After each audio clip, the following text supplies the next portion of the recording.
اسرائیل بظاہر اس جنگ میں آپ کو اکیلا فائٹ کرتا نظر آ رہا ہے، لیکن پورا ویسٹ اور امریکہ جو کہ اس کے پیچھے ہیں، کیوں نہیں کھل کر اس کی سپورٹ میں آ رہے، بطور خاص امریکہ۔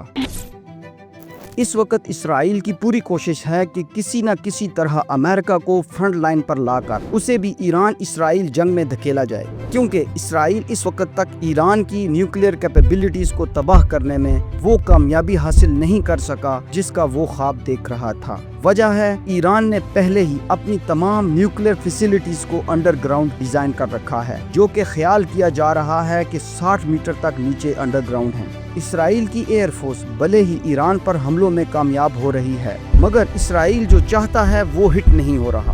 اب 60 میٹر تک نیچے جا کر تباہی مچانے کے لیے دنیا میں صرف ایک ہی ٹائپ کا بم ہے، جو کہ صرف امریکہ کے پاس ہے۔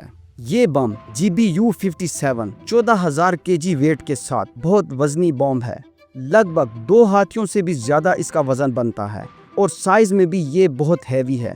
اسے کیری کرنے کے لیے جو پلین چاہیے وہ بھی صرف امریکہ کے پاس ہیں، B-2 اسٹیلتھ بومبرز۔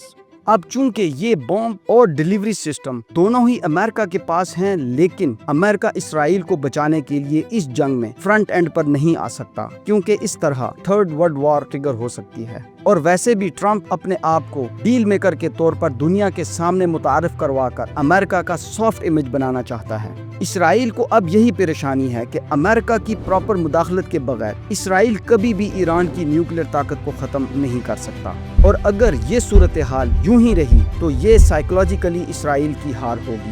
امریکہ بھی بغیر کسی وجہ کے اس جنگ میں کود نہیں سکتا، تاوقت یہ کہ ایران مڈل ایسٹ میں کسی امریکن ایسٹ کو ٹارگٹ کرے۔ بھلے ہی اس نے بولا ضرور ہے، مگر اب تک اس نے کیا نہیں۔ اس نے تو صرف اسرائیل کے حملے کے جواب میں صرف اسرائیل کی سرزمین کو ہی ٹارگٹ کیا ہے، اور اب اسرائیل کی عوام یہ شور مچا رہی ہے کہ ایران سویلین آبادی کو ٹارگٹ کر رہا ہے، جبکہ ہم نے صرف ایران کے ملٹری ٹارگٹس کو ہٹ کیا تھا۔